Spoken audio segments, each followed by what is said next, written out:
Hello there. This is February the 14th, 2023, and I have a question about John chapter 15, verse 16, when Jesus was speaking to his disciples and he said, I have chosen you. You have not chosen me, but I have chosen you. And the reason why this verse has come up is because people are making the assumption that what Jesus is saying is that if anyone ever is going to have a relationship with God, it's not going to be because we decide that we would like to have a relationship with God. It's only because He has decided to choose one person, probably over another person, whereas there are some people He chooses not to have a relationship with, and there are some people that He chooses to have a relationship with, and those who He chooses to have a relationship with, well, they have no choice, no decision in the matter whatsoever. And people are looking at this verse as a way to try to support that point of view. I don't think that that's what Jesus was talking about at all, but this is what people would like to think. They would like to believe that this is what Jesus was referring to. I'm going to start in John chapter 15, verse 15. I'll start there, where Jesus said, No longer do I call you servants, for a servant does not know what his master is doing. But I have called you friends, for all things that I heard from my Father I have made known to you. You did not choose me, but I chose you and appointed you that you should go and bear fruit, and that your fruit should remain, that whatever you ask the Father in my name, He may give you. All right, now let me start out with the end of verse 16, and I'll work my way backwards from there. This is important to recognize, that whatever you ask the Father in my name, He may give you. Now, of course, I did do a verse-by-verse study through the Gospel of John, where I spent a lot of time in chapter 15, as well as other places. And I explained in that verse-by-verse study that what He is doing is He is saying that whatever you ask the Father in my name, He will do, but He will do if you fulfill certain conditions. And the conditions are that you are obedient to the law of God, that you obey all of the commandments, of which we will never do. But His disciples will keep trying, with something like this. This is inspiring. This will inspire you to try harder and try harder.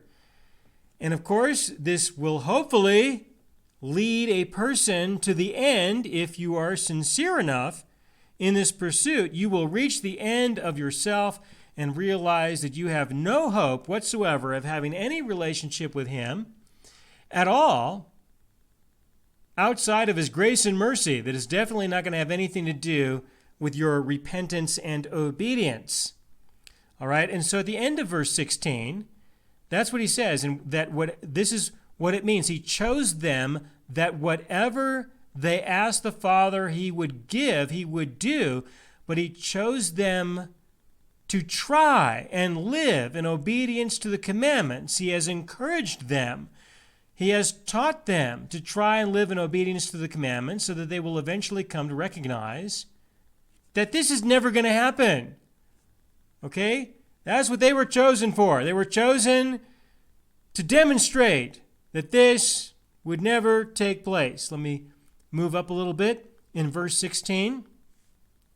I chose you and appointed you that you should go and bear fruit, and that your fruit should remain. Well, it doesn't necessarily mean that they will. It just means that they should. Okay? That maybe this will happen. It doesn't mean that it absolutely will. I mean, when you continue to look and see what happened, as was described in the book of Acts, shortly after this, they didn't seem to do too well. They did okay, probably better than you. But, to do very well and for how long, that did not go in the direction, I think, that we would have expected, especially when you look at the end of what was taking place. You get to the end and you realize that James is the one who takes over the church. These guys are probably considered to be part of the elders. And their declaration of success was to be assimilated within the religious community there as the Jews, to be assimilated and to live being zealous for the law. All right, and not really seem to have any understanding of the implications of the new covenant whatsoever. So let me go back to the beginning of this in verse 16. You did not choose me, but I chose you and appointed you. All right, that they would go in this direction, that they would eventually, hopefully bear fruit, and that God would do whatever they asked. And these things never really transpired. They never really developed to the extent that we would necessarily expect. All right? So when he says that he has chosen them for this purpose, for this direction, and we can read about how they got along, we can recognize that this was about them. It wasn't about you. It wasn't about me.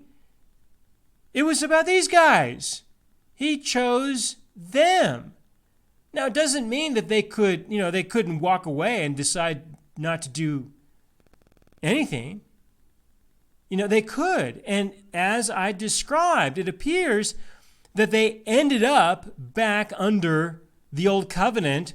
They did not embrace the new covenant, not as Paul described it.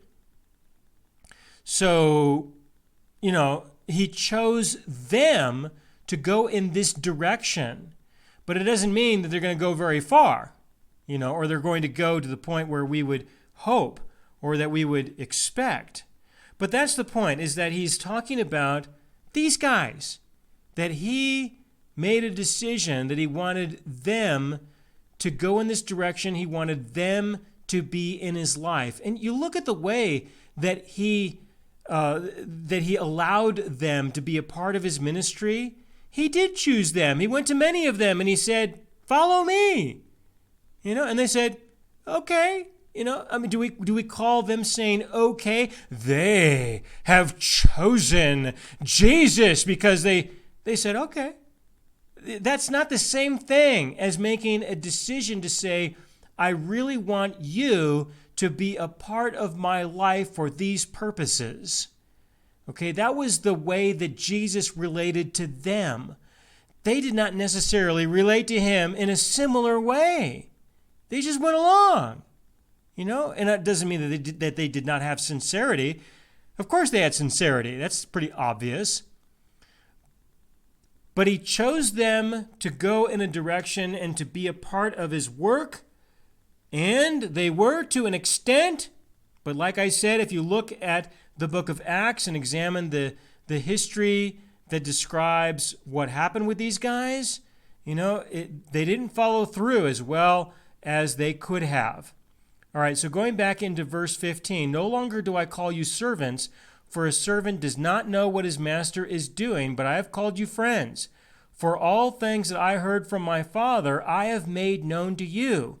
It's a way of him saying, I decided to share with you the things that God has shared with me. You did not choose me. I chose you. I chose you to be the person that I would share these things with. I chose you to be the person to take these truths and go and run with them. And they did a little, just not so much, But that's what he's talking about. He's talking about the disciples specifically. Your name is not here. My name is not here. He wasn't talking to me. He wasn't talking to you. All right? Now, that doesn't mean that he's not going to relate to me or you in a similar way. Is he ever going to approach you and say, "Hey, listen, there's some things I really want to share"? He could do that, and that would be an experience of him choosing you to be the one to hear what he has to say. Good for you, Same thing for me. Or that he may send me to go and bear fruit in a certain way.